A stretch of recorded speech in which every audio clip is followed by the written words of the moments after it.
Hello, I'm Adrian Atkinson. Welcome to Jamaica Magazine. It's the final day of Child Month and a continuation of the love and care that we need to give to our children. So today we read with them and teach them a few lessons on becoming gentlemen. We also build your awareness of cyber stalking and much more. It all starts right now.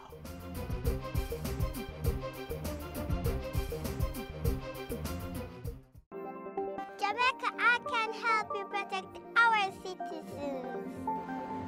Jamaica Eye will play a part in increasing your public safety.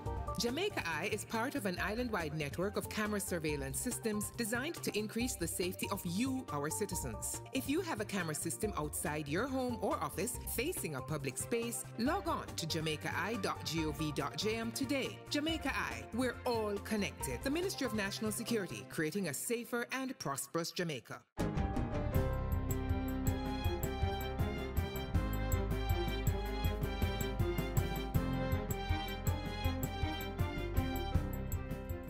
Good day, I'm Theodore Henry, and this is your JIS News for Thursday, May 31.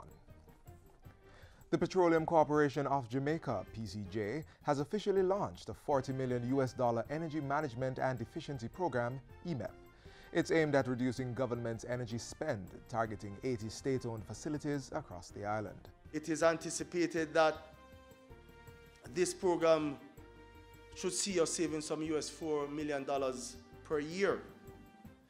The second component of this program, which is the Urban Transportation Management System, which involves upgraded traffic controllers, closed-circuit television cameras, will assist us with public safety and security. The program is being funded by the Inter-American Development Bank, the Japan International Cooperation Agency, and the European Union Caribbean Investment Facility.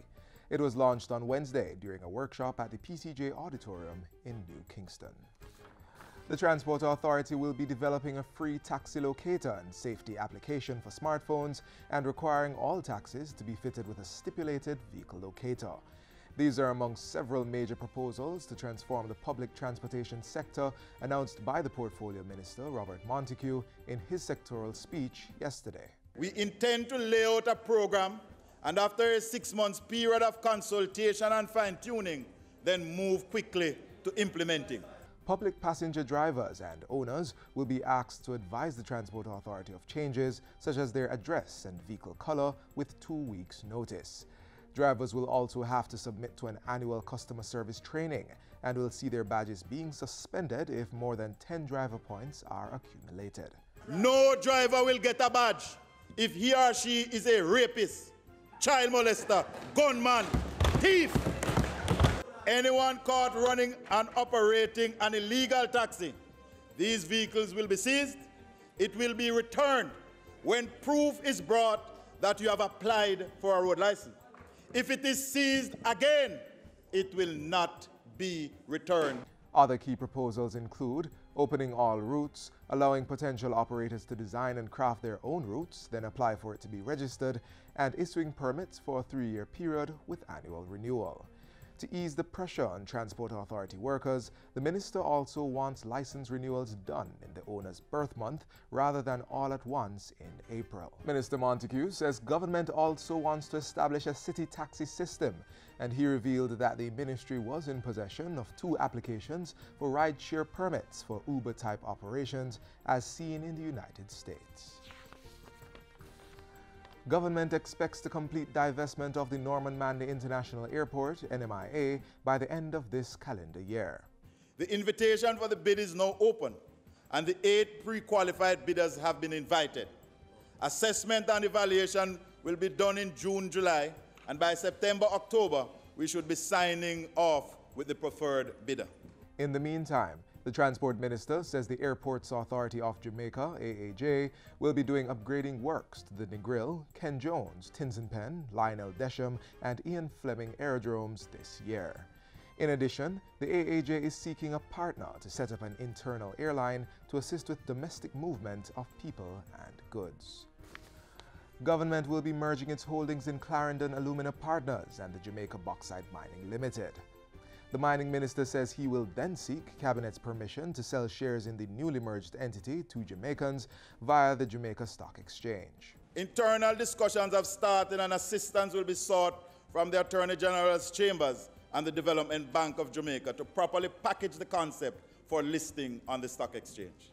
Clarendon Alumina Partners owns 45% of Jamalco, and Jamaica Bauxite Mining Limited owns 51% of the old Kaiser operations. Illegal street vending is to be eradicated as a multi-ministry program is to be implemented island-wide. The Ministries of Local Government and Industry, Commerce, Agriculture and Fisheries are partnering on the initiative. It is going to be zero tolerance on vending on the streets of this country. The local government minister was speaking at yesterday's groundbreaking ceremony for the construction of a new Port Maria market in St. Mary. It will be built over a 12-month period at a cost of $56 million. When you have a good market, it means that people will come from elsewhere to come here to ply their trade. So it means more people will come into the town of Port Maria. And finally, the 10-digit dialing system for making local telephone calls takes effect today. It means persons will have to put the 876 area code before all 7-digit phone numbers. The new rule is being implemented as the Office of Utilities Regulation, OUR, prepares to introduce a second area code, 658, once numbers under the current area code are exhausted. The public is getting a 5-month period from May 31 to October 30 to get used to the new system. During that time, callers who are still using 7 digits will hear a recording prompting them to dial 10 digits, but the call will go through. There is no 10-digit requirement for calling emergency numbers such as 119. And that's it for JIS News Today. I'm Theodore Henry. Thanks for watching.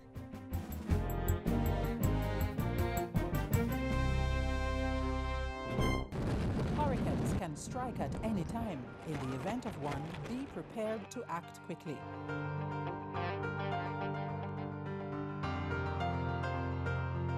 If a hurricane watch or warning has been issued, review your home disaster response plan. Map out likely routes to evacuate if your home is at risk and confirm with relatives or friends you plan to stay with. Also, confirm the location of the nearest shelter. Check your emergency supplies and restock if necessary. Remember, disasters do happen, so be prepared. Schools across the island set aside time just for reading in April. This annual event, which is used to observe National Reading Day, had volunteers sharing not only stories, but also the importance of reading. The JIS team took part in the day's activities at the St. George's Girls Primary and Infant School. Here's what unfolded. Readers are leaders. Can you say that with me? Readers are... National Reading Week 2018 saw the JIS partnering with the St. George's Girls Primary and Infant School in showcasing their inaugural reading fair.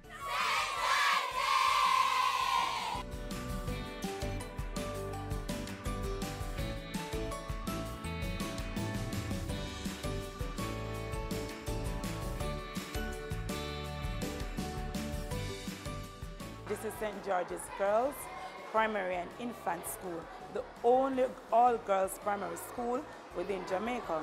We are focusing mainly on students from infant and the lower primary level. And I believe that if you can catch the children in the foundation years, you will catch them for life. Read your Bible, pray every day, you will grow, grow. And so for a reason like that, I would not want to keep an exhibition like this to ourselves. We want to spread it to our neighboring schools like St. Joseph Infant, Aloysius Primary, and Tivoli High, for them to come and be a part of this project. The fair boasted a number of activities coined in such a way that the little ones and the big ones too would find reading fun and exciting.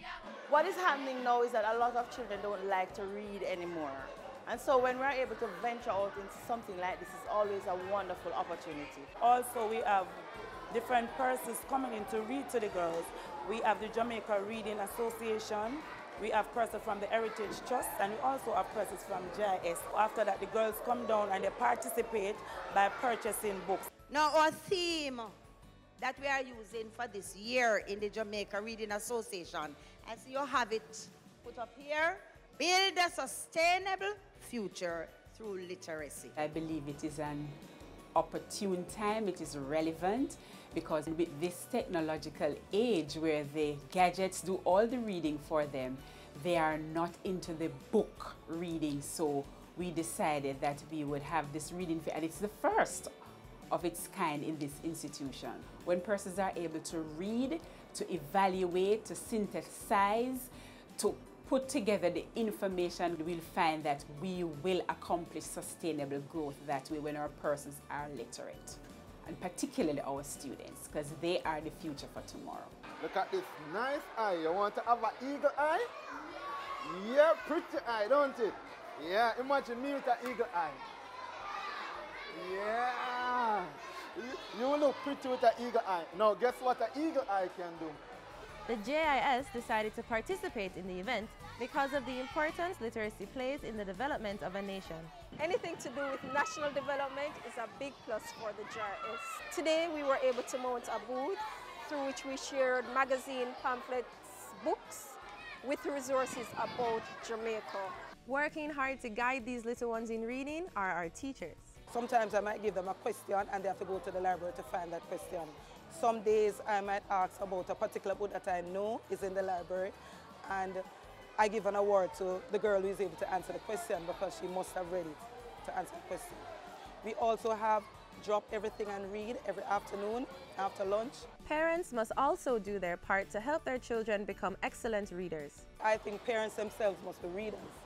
So their children should see them reading, and not just reading just one particular material, but a variety of materials, so that they know that reading is not just a book. And secondly, parents must not allow the students to think that reading is a chore. You know, like sometimes when they're doing something bad and the parents say, go take up your book. No, it should be something fun. So they should find fun ways to read together with the children and read to them sometimes as well, so that they can find something to emulate. And also, they can make sure that they are a part of a library, so that if they are not able to provide as many of the variety of books that they need, they can do so at the library. What is the name of the book you guys read today? What if you had animal eyes? What's your favorite eye? My favorite eye was the leopard eye. I have the eye that I used to see in the dark. I like the dragon eye. I like the leopard eye and fish eye. I believe the day has gone successfully, and we will now make it an annual thing because we really want to stimulate the interest of the students. We want them to see the importance of reading, to want to read, and ultimately to make reading a hobby.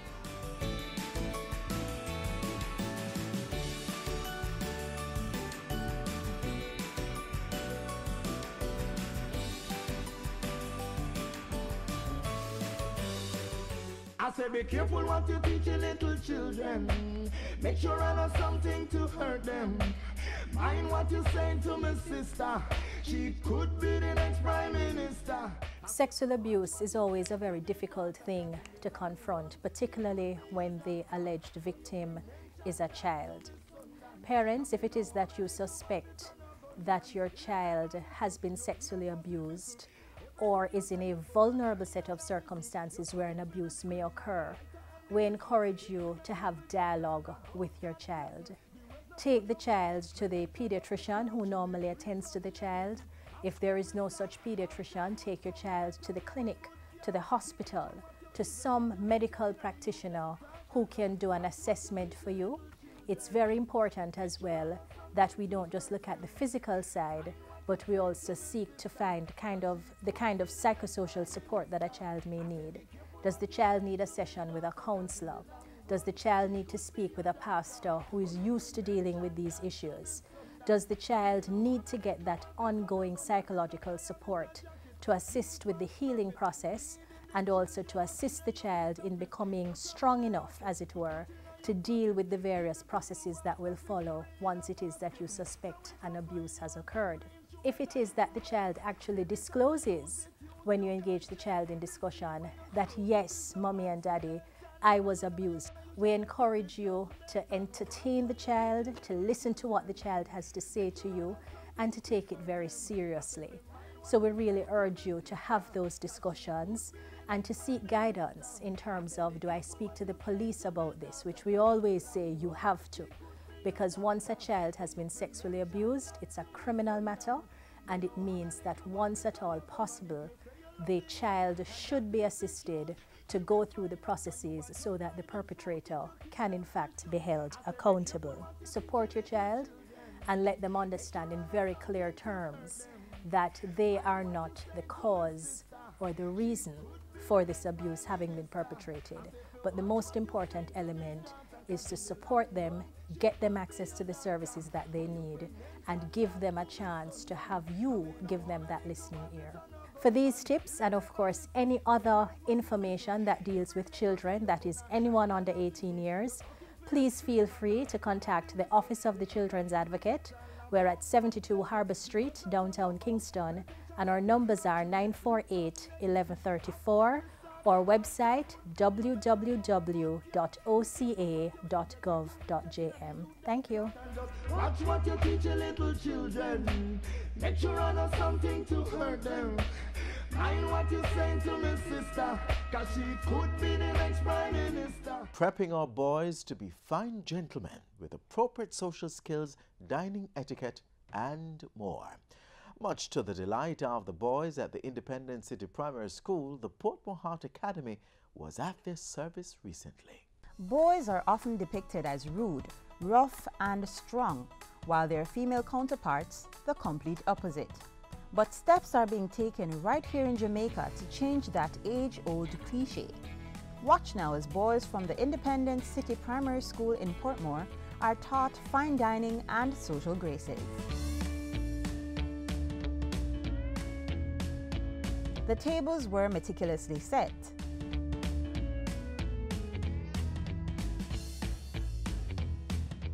And in no time, all was ready for the special occasion. We're having a fine dining luncheon for our boys today, and different speakers will be coming in to address our boys as it relates to fine dining and changing the culture that now exists in our country. The little crudeness and so on, we're trying to ensure that our boys be nicer to our females, to their peers, and by extension, just embracing our country and the aesthetics that we have here.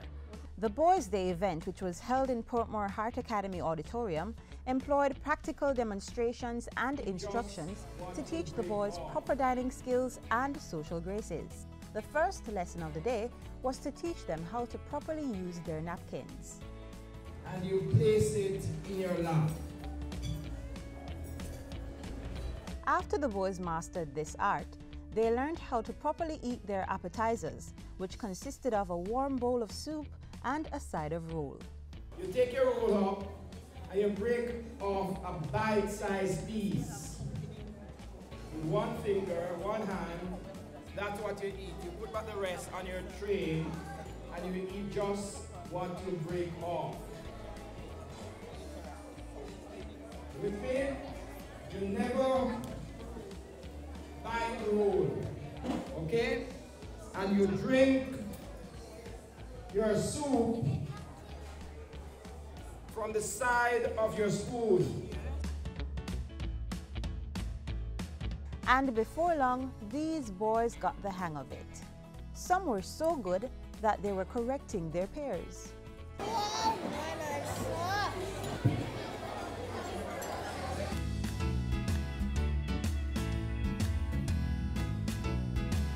After a sumptuous appetizer, the boys were treated with a mouth-watering main course meal, and boy were they pleased. You use your left hand with the fork and your right hand with the knife. The fork alone is to go to your mouth, the knife will not go to your mouth.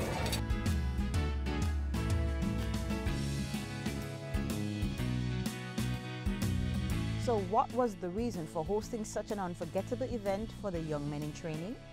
It's really about that as much as we spend time with the girls, we want to equally develop the boys, because research suggests that the boys move at a little slower pace at this age, so we want to ensure that we give them equal opportunity. I hope that other schools will emulate, will copy to ensure that our boys are exposed. We don't box them in at school every day, but we showcase them and let them realize that there are different places, and when you go to different places, you behave different ways. And the effort and hard work of the school did not go unnoticed.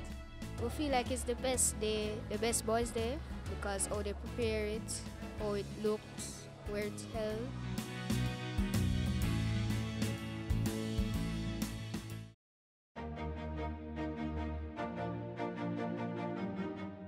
Respecting yourself, how you carry yourself is very important.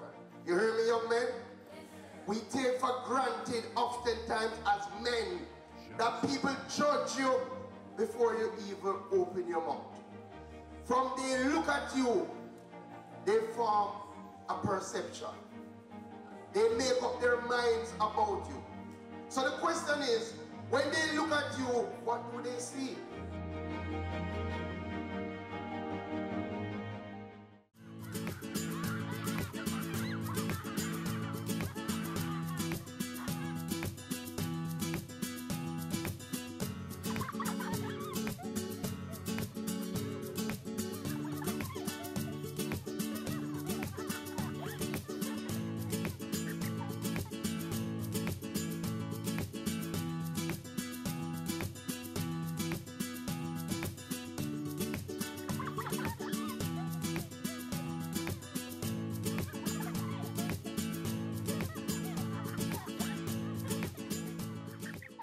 Up next, Tony and Lati shares her story of being stalked on social media and gives tips on the signs to look for and what you should do if similarly targeted.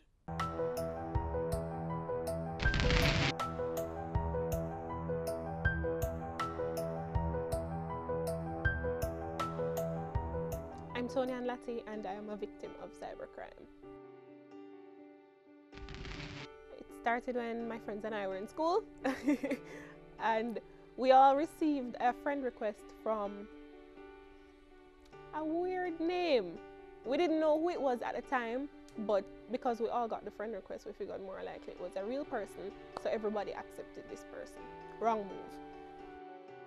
So everything was fine in the initial stages, but maybe like a week or two after everybody accepted the friend request, some strange things started to happen. They would send us messages, sometimes individually, or they'd send the same message to everybody just to see what kind of different responses we would have. And it was very weird, to say the least. But then after that, it's like they upped the ante a little bit to start. Well, they started to tell us things that we were doing and places that we were going and people that we were with, and it was just like, okay, do I know you? Well, we became very paranoid. It's sensitive information that this person is telling you, it's places that you never really announce it to people that you're going here. So when you see somebody send you a message to say, oh, you're here with this person and this person, you start to look at your friends now like, it's you, I know you're playing with me. You just talk the truth and let's move on. But it wasn't any of them. When everything happened, at that time we had a lecturer who was a DSP. So we started to get advice from him, asking, what to do, and at that point he told us that the best thing to do is stay as safe as possible, and so we started to leave school extra early. But we sort of just took matters into our own hands to try and find the person ourselves. We Googled how to trace IP addresses, and that's how we found out that the person who was doing this was actually a member of the school community, or they would be attached to the school Wi-Fi at the same time that we were at school. Eventually, it stopped because we made an uproar about it in spaces where we suspected the person was. So we began to speak very loudly about it. We let them know that we would be pressing charges and we'd go out with a bag of things. We didn't know who the person was, but we figured more likely that they heard us loud and clear. To this day, we don't have a definitive answer as to who the person was. Yes, we have our suspicions. But I can't really point at somebody to say, you are the person who was doing that. And that's a little scary to me. Looking back now, I think we all would have been much better off and a lot less paranoid if we kept ourselves to ourselves and only added people on social media that you know for a fact are your friends. If somebody doesn't have a profile picture, that's probably not somebody that you want to share your information with. To everybody else, I just say be very careful on social media, because things and times have changed and there are some people out there with really malicious intent. So you just have to be very, very careful, be observant, be vigilant.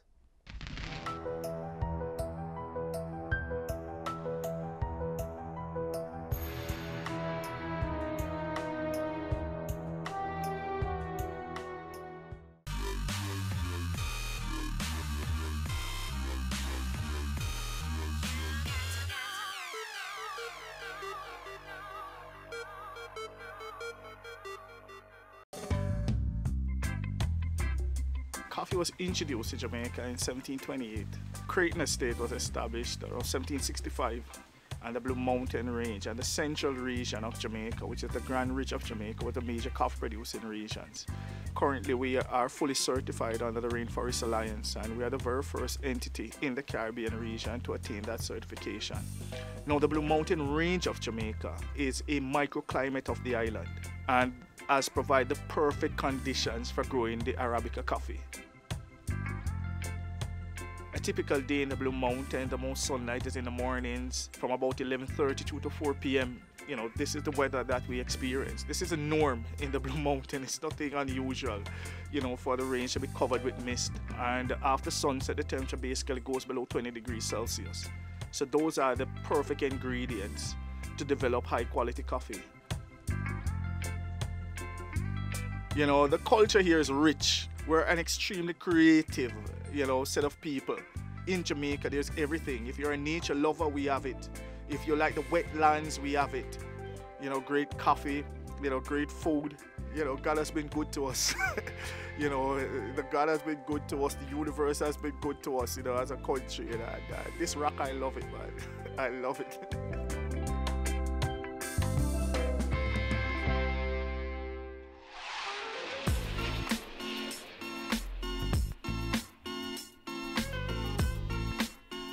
We've come to the end of our show, but certainly not the end of our connection. Just click on our website, jis.gov.jm. And while you're online, send your feedback to jamaicamagazine@jis.gov.jm or via tweet at JIS News. Do join us again tomorrow for another informative program. On behalf of the entire production crew, I'm Adrian Atkinson. Thanks for watching.